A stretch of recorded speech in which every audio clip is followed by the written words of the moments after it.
Salut à toi, j'espère que tu vas bien, j'espère que tu as passé de magnifiques fêtes de Noël avec ta famille, les gens que tu aimes et toute personne avec qui tu avais envie de passer cet incroyable moment. Bon, on en fait une formalité, on en fait quelque chose de normal et de naturel, mais as-tu remarqué que pendant cette période, on se sent incroyablement bien? Eh bien, il y a plusieurs raisons à ça. La première raison, c'est que l'amour de toutes les personnes qui sont autour de toi et les émotions positives se transfèrent. Les émotions sont contagieuses.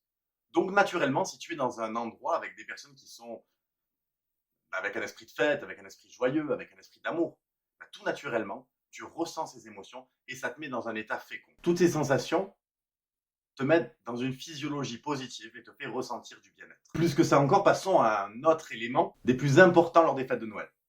Les cadeaux. Il y a ce qu'on reçoit et ce qu'on donne.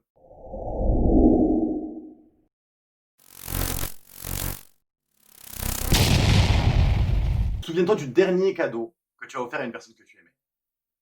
Vois son sourire. Entends son remerciement. Ressens l'étreinte qu'elle t'a fait pour te montrer et te stipuler à quel point ça l'avait touché. Juste en y repensant, je suis sûr que tu te sens déjà dans un élément, dans un état incroyablement bien. Et c'est normal. C'est la combinaison parfaite de trois principes fondamentaux du cerveau. La représentation mentale, les neurones miroirs et la puissance du don. On va s'attarder sur ce dernier point. Le cerveau fonctionne par émission d'ondes électromagnétiques. Chaque onde a une longueur et une fréquence qui lui est propre. Cette différence de fréquence et de longueur définit plusieurs états de conscience. L'état bêta, l'état alpha, l'état θ et l'état gamma. On va s'intéresser ici à l'état alpha et l'état θ qui sont responsables des états les plus féconds de notre cerveau. Les ondes alpha sont responsables de la détente, de la méditation, du bien-être et de la sensation d'être zen. Les ondes θ, quant à elles, sont responsables de l'état de créativité, la guérison et l'évolution. Le don, au même titre que le pardon et la gratitude, on y reviendra dans une autre vidéo, va créer un état de production de masse des ondes cérébrales alpha et θ. Le don nous pousse à nous sentir bien. Deuxièmement, quand on donne quelque chose à quelqu'un, on donne à notre cerveau l'information « j'ai suffisamment pour pouvoir me permettre de donner ». Et la partie qui tend à rendre toutes les informations logiques dans notre cerveau va faire en sorte que l'on continue à rester dans cet état d'abondance et de capacité à donner. En gros, donner te rend plus riche. On va venir sur ce sujet en te faisant utiliser ton imagination. Imagine dans une relation de couple.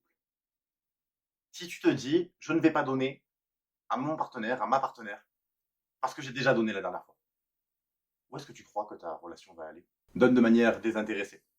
La vie se chargera de te le rendre. Anthony Robbins, dans son livre Pouvoir illimité, préconise de donner 10% de ce que l'on gagne.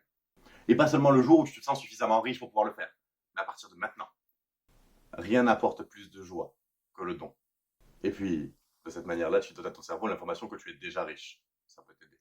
J'espère que cette vidéo t'a plu, qu'elle t'a donné quelques éclairages par rapport à cette capacité que notre cerveau a d'utiliser une action comme celle du don pour pouvoir nous mettre dans un état fécond.